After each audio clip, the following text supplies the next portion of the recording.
Alright people, what's up everyone, and welcome to another reaction video for today, and I'm here to take a look at a brand new SunnyV2 video. This is Buzzfeed Unsolved Cases That Are Now Solved. I'm not gonna lie, I never watched Buzzfeed, the Unsolved whatever. I've heard those are actually pretty good, right? Unless I'm thinking of somebody else, like the unsolved mystery things. I don't know what they call it. I'm assuming they call unsolved mysteries. I don't know, or cases or whatever. But I remember hearing that those were actually really good. Like, you can hate BuzzFeed or whatever, but didn't the people that make those move on to do something else? Or am I thinking of something completely different? You know what? I don't even care. So let's get on to it. Let's find out what was unsolved and now is solved. It was definitely the guy in the middle that killed the two on the left and right, right? I think that's what's going on. I think that's what's going on. Anyway, link in the description if you want to watch it yourself. This is kind of weird, this thumbnail, actually. Because it's like a picture of a real person, then they got the SunnyV2 art. And they're poggering to this dude. I don't know what's going on. Anyway, let's go. 3, 2, 1, and play. There are 5 cases from Buzzfeed Unsolved which have now either been fully or significantly solved. And we're going to begin by looking at Forrest Fenn's treasure, which finally came to a full conclusion back in June 2020. What are you saying to me? Shane investigated the mystery 2 years prior in September 2018, during which they explained that world-renowned treasure collector Forrest Fenn had hidden an actual treasure chest somewhere in the Rocky Mountains, which contained over $1 million worth of valuable antiquities. In Forrest Fenn's memoir, he wrote a 24-line poem which included 9 hidden clues on how to find the treasure, and while the concept seemed fairly simple, over 65,000 people had attempted to find the treasure to no avail. Whoa, that's Ryan sick. and Shane then explained that the treasure could be found in one of 4 specific US states. I left all my stuff in one Montana, piece. Wyoming, Colorado, or New Mexico. Sorry, Of the 4 states listed by Fenn, I tend to lean towards New Mexico or Wyoming. Wyoming, because a majority of Yellowstone National Park resides within that state, and Yellowstone was a place where Fenn spent his formative years camping with his father. And although Wyoming seemed like the most likely location for the treasure, the boys eventually settled on looking in New Mexico, flying to the state with over a month's worth of research under their belt. Ryan and Shane looked at 3 different locations in New Mexico, put up with bad weather and rough terrain, and at one point even thought that they had found the treasure. There. Look, there's a box. What do you mean there's a box? Here, look. Is that a box or just a very square rock? That is a very, very square rock. However, the trip ultimately ended with the boys leaving empty-handed. I think we may just have to come to terms with the fact that we're not going home with treasure. And the location of Forrest Fenn's treasure remained a mystery. That would be until approximately 2 years later, on the 6th of June 2020, when the following post was made to Forrest Fenn's personal blog. It was under a canopy of stars in the lush forested vegetation of the Rocky Mountains, and had not moved from the spot where I hid it more than 10 years ago. I do not know the person who found it, but the poem in my book led him to the precise spot. I congratulate the thousands of people who participated in the search, and hope they will continue to be drawn by the promise of other discoveries. So the search is over. Look for more information and photos in the coming days. Forrest. As promised, this photo showed up on the blog in the days that followed, before these two were also posted, confirming that the treasure had in fact been found. 1 month later, it was revealed that the treasure was found in Wyoming, which was one of the 2 states highlighted in the Buzzfeed Unsolved episode, although not the state that the boys eventually went to. 6 months later, in December 2020, the person who had found the treasure finally revealed himself as 32-year-old medical student Jack Stoof, who coincidentally used to be one of Buzzfeed's writers. Jack had found out about the case in 2018, the same year that Ryan and Shane investigated it, and stated that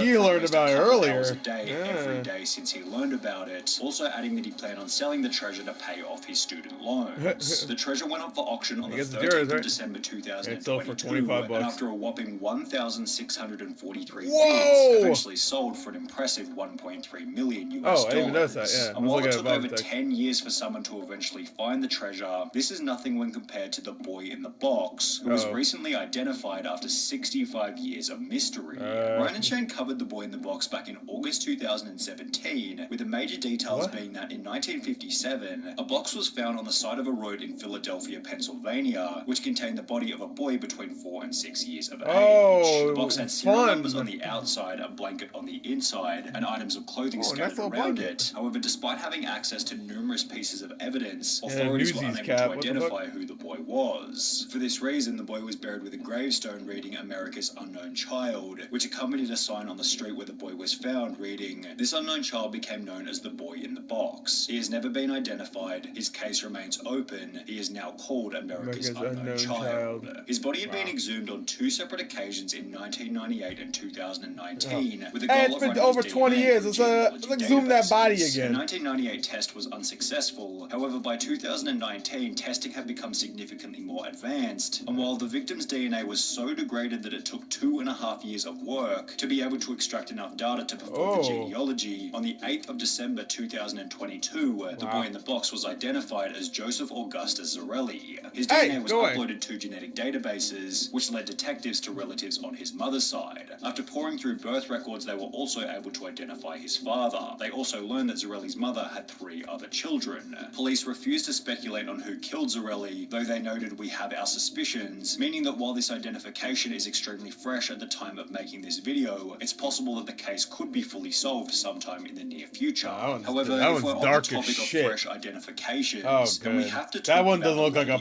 pre-murder. After 48 years of mystery, was finally identified on the 31st of October 2022, just 38 days before the boy in the box. When Ryan and Shane looked into the Lady of the Dunes back in March 2020, they explained that she was found deceased on a beach in Provincetown, Massachusetts, yet because she'd been lying there for such a long period of time, the Lady of the Dunes had become unidentifiable. Despite using bloodhounds, studying missing persons bulletins, scouring the registers of local lodgings, and looking into anyone who had a permit to bring their vehicle into the area, she looked like the crypt keeper.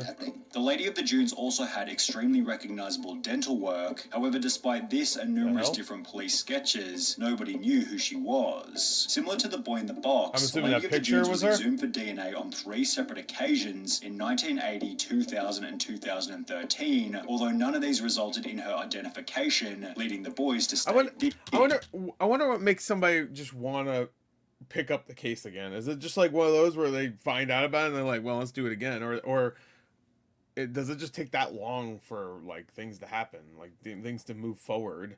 It's like, does it take years for them to finally be able to do the things, or is it just like, oh, hey, I'm the new rookie, I'm gonna do, you know how like in a movie where you always have like the new rookie that wants to go fucking like, I want to find the serial killer or whatever, and he has like the papers at the desk and he's like, who's, or whatever. I don't know. I'm thinking like Prisoners with Jake Gyllenhaal, you know. For that to produce no kind of DNA evidence of like who this person is, it's kind of insane to me because 1974 is not that long ago. No. You would think that it was only like what, 10 years ago? You could figure out this person's identity. What Ryan and Shane did. I wish they said that. Dude, you know what he looks like? He looks kind of like he looks like if you mix Edward Norton with like the guy that played Littlefinger. He's smushed them together. At the time was that within 2.5 years, the Lady of the Dunes' unknown son would undertake a DNA test with Ancestry.com, providing genealogy databases with enough evidence for the Lady of the Dunes to be identified. On October 31st... I'd be like 70 years old and you hear about your fucking... it's your mom.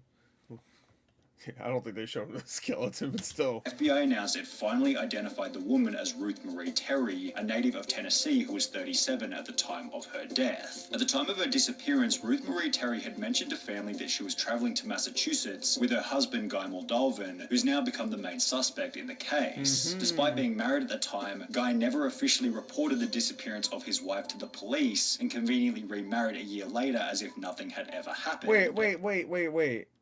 All right, so there's a lot missing in this story, obviously. There's a lot missing, obviously. There's probably some investigation. There's no way in hell she just disappeared and was like, whatever.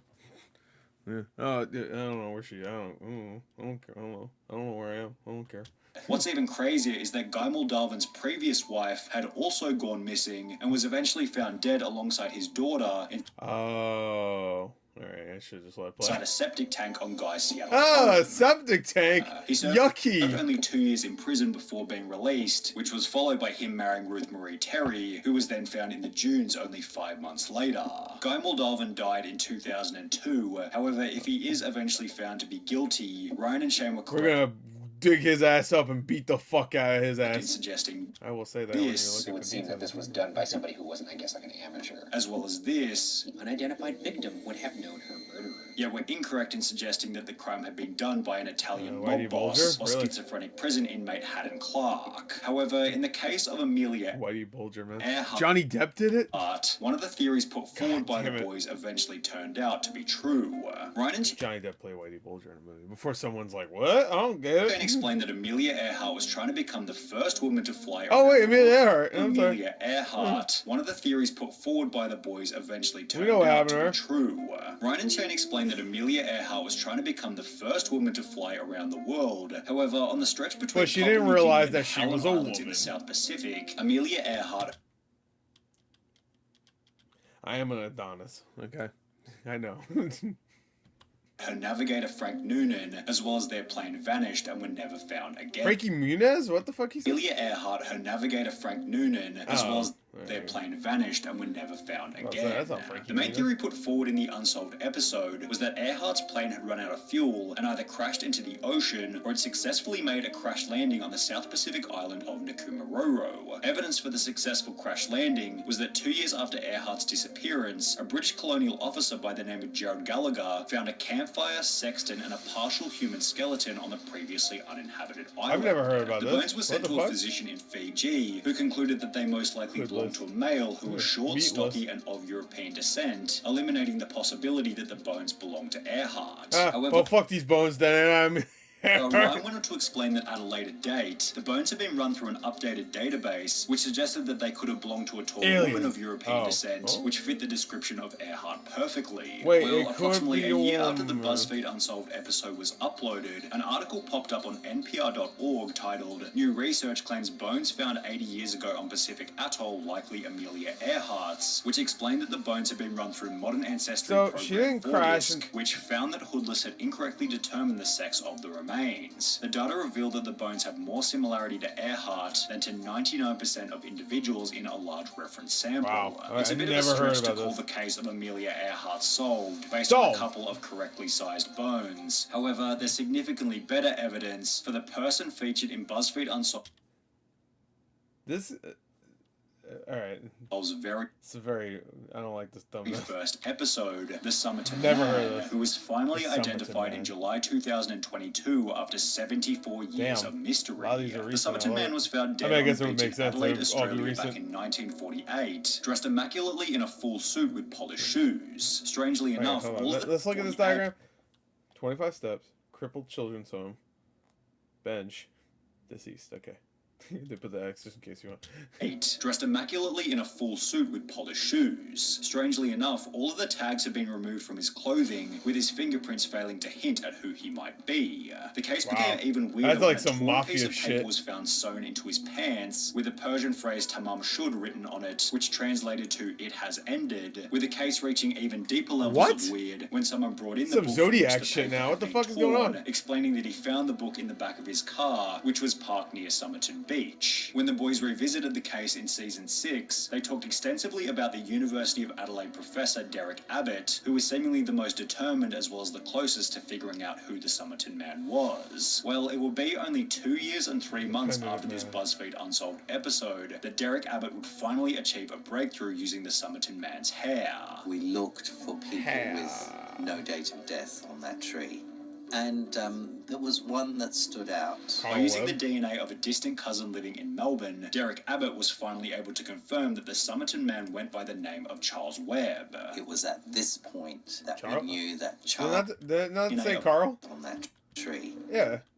Oh, I guess no. This is like his parents. I guess maybe. Yeah. In Melbourne, Derek Abbott was finally able to confirm that the Somerton Man went by the name of Charles Webb. Yeah, whatever. It was at this Is Carl short for Charles? Or the other way around? Is that? I know like Dick is short for Richard, which I still don't understand that one. But whatever. point that we knew that Charles Webb was the Somerton Man. and we finally cracked it. It's not the Somerton Man story now. This is the Charles Webb story. The theories put forward in the Buzzfeed Unsolved episodes, such as the Somerton Man was a Russian spy or a ballet dancer, were disproven after Derek Abbott revealed that Charles Webb simply grew up working in a bakery while playing football on the weekends. However, the other tragic detail revealed in the episode of Australian Story was that prior to being found on the beach, the Somerton Man was living an incredibly lonely life. He didn't have any friends.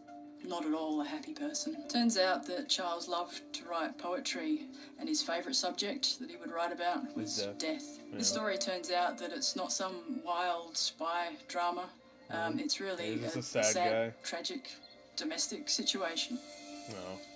Well, now I feel real happy. Thank you. Thanks, SunnyV2. Now I'm real fucking depressed. God damn. What the fuck?